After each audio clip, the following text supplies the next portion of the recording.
Bueno, desde la Asociación Amis de la Natura estamos encantados de tener aquí a doña Amelia Valcárcel, que ha venido desde Oviedo a Castellón y que, en fin, darle las gracias a ella, porque el viaje además ha sido largo, desde Oviedo y luego volver, etc.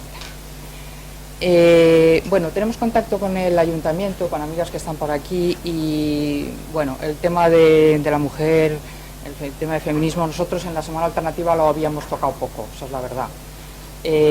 Bueno, pues en fin, lo tocamos ya una vez y además espléndidamente bien, estar contentos. Agradecer al Ayuntamiento de Castellón el patrocinio de la Semana Alternativa y a la Caja Rural que siempre nos acoge para las conferencias. Y bueno, pues eso, tenemos aquí nuestros programas de la Semana Alternativa, que los tenéis por allí a la entrada. Y gracias otra vez a todos. Y yo, deciros por qué hemos traído y hemos pensado en Amelia Valcárcel. Bueno, por la personalidad intelectual importantísima y única, como quien dice, de Amelia Valcárcel. O sea, y por eso nosotros es por lo que hemos convencido a la Caja Rural, nos han dicho que sí, y por eso pues estamos hoy aquí muy felices compartiéndolo con todos. Gracias a Charo, en nombre de Amis de la Natura, por esta invitación tan agradable que me va a permitir pues exponer ante ustedes unas líneas generales de un asunto relativamente fácil de entender. A mí el año pasado una instancia importante me dijo que si podía compendiar los 100 años de igualdad que las españolas llevábamos. O sea, había que escribir un gran texto conmemorativo y el texto llevaba como título, yo creo, 100 años de igualdad. La iniciativa me pareció bien, de tal manera que me puse a pensar en 100 años. Y como el año pasado, de eso hace muy poco, estábamos en el 2011, pues me puse a pensar qué había pasado aquí, no en ningún otro lugar, desde 1911. La verdad es que me venía muy bien la fecha, porque tenía una parte buena, que era que podía arrancar de una fecha, 1911, que es muy significativa. Y ahora voy a empezar a contar un poco por qué. Y les adelanto de todas maneras la conclusión. La conclusión, después de pensarlo arduamente, fue que no llevábamos 100 años de igualdad, porque todavía no sabemos lo que es eso. Llevamos 100 años de otra cosa, y vamos a ver si logramos saber en qué consiste.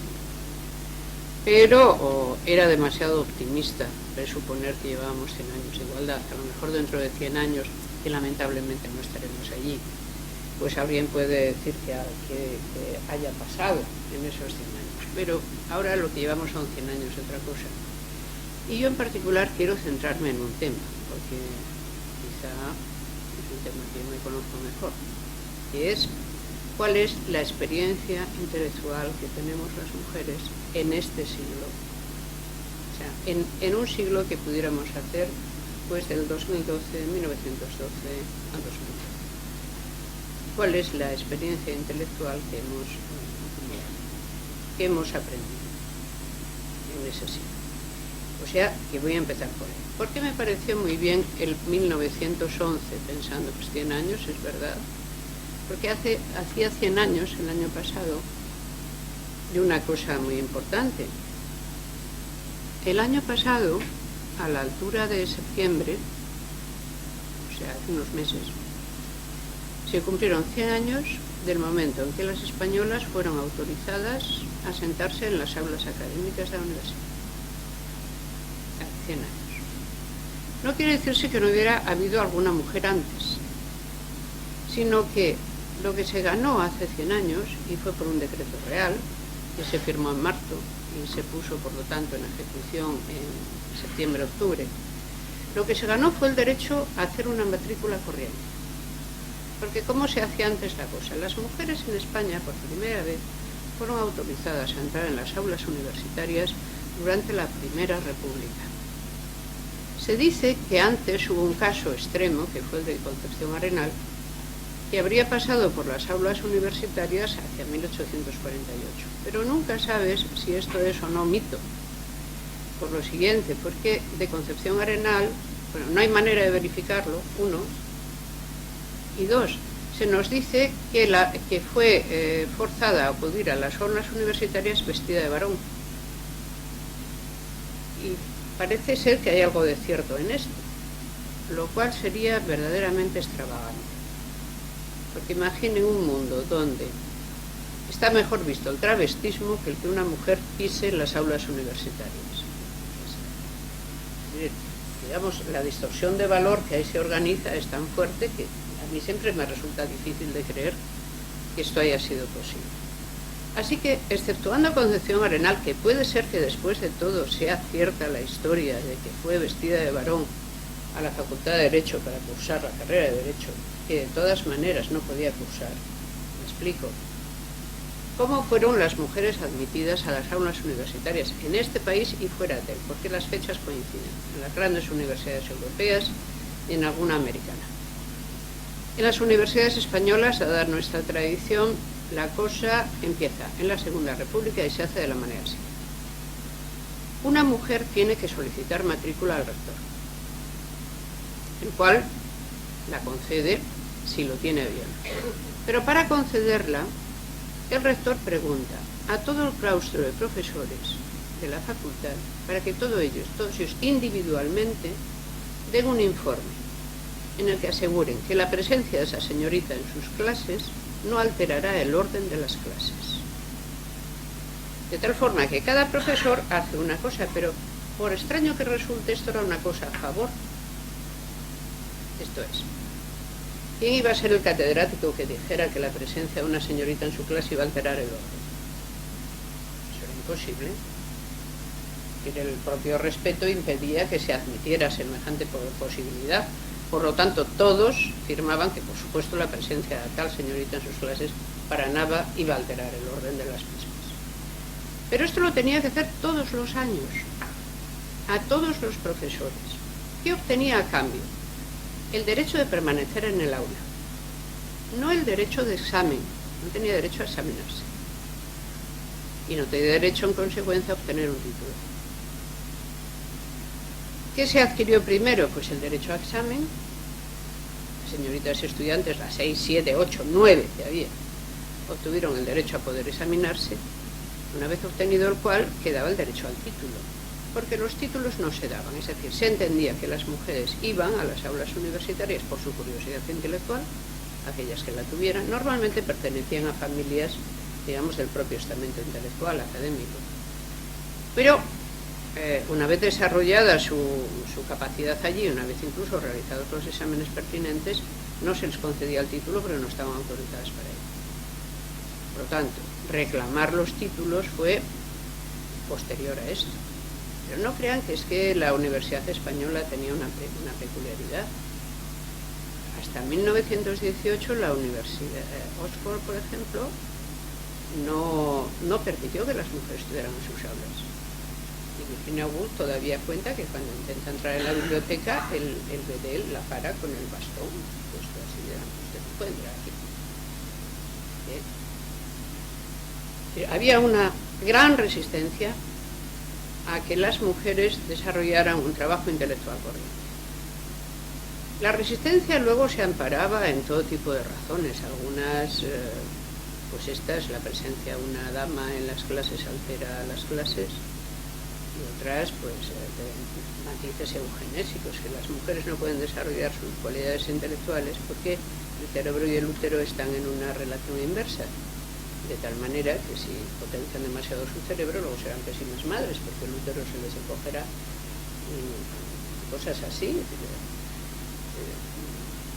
Ahora nos pueden parecer, pero eran las que se decían, y se suponía que avaladas con la solvencia intelectual, ¿no? Este tipo de cosas.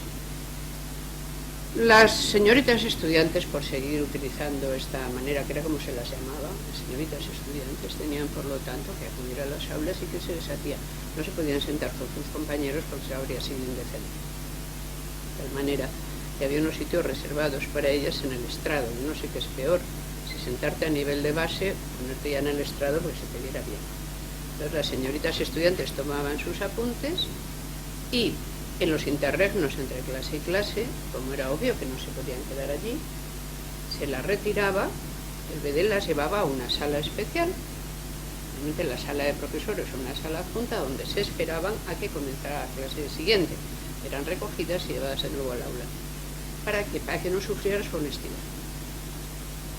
Sencillamente. Es decir, hay muchas cosas importantes y el que dirán es una cosa importante. Pero si las mujeres tenían que hacer una cosa tan realmente extravagante como concurrir a la universidad, había que asegurar que aquello no menoscababa el respeto que se les debía, ni que ellas menoscababan su autorrespeto, digamos, tratándose con excesiva confianza con los que allí estaban.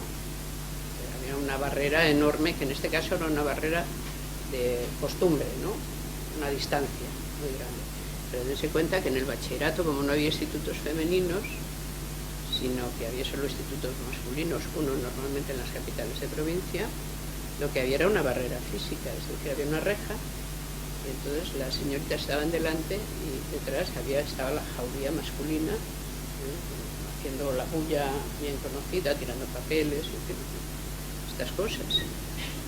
Las condiciones en las cuales las mujeres accedían a la docencia es que no nos las podemos imaginar, pero una querida amiga mía es catedrática de Historia de la Educación, el Polo Flecha, que a alguien le suene, y Consuelo me contó una anécdota que a veces un botón sirve mejor que cualquier otra cosa.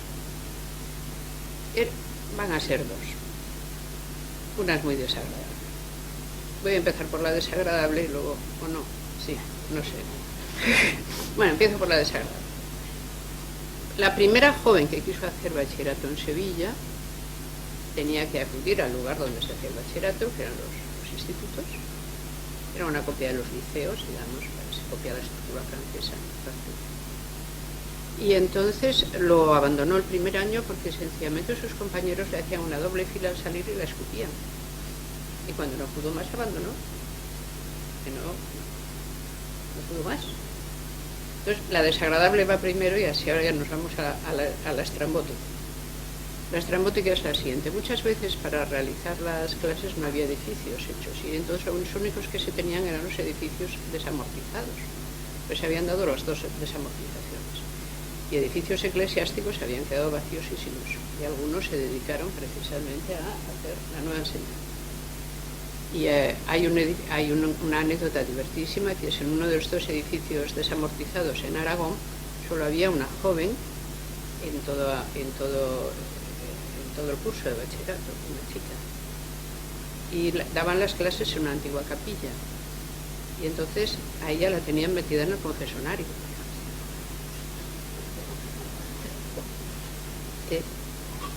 Vamos, que estas pioneras tuvieron bastante valor. Bastante valor porque no era fácil ir a un lugar donde no te esperaban, donde no apreciaban demasiado tu presencia, donde no te querían examinar, donde cuando te examinaban no te daban el título, donde por fin cuando te dieron el título ya se de aleluya, ya está conseguida la cosa. Pues no, porque te daban el título, pero entonces el colegio en cuestión, donde te tenías que colegiar para ejercer, no te colegiaba y impartía. Bueno, hay un caso extraordinario que es en Alicante, una de las primeras mujeres que se hace farmacéutica.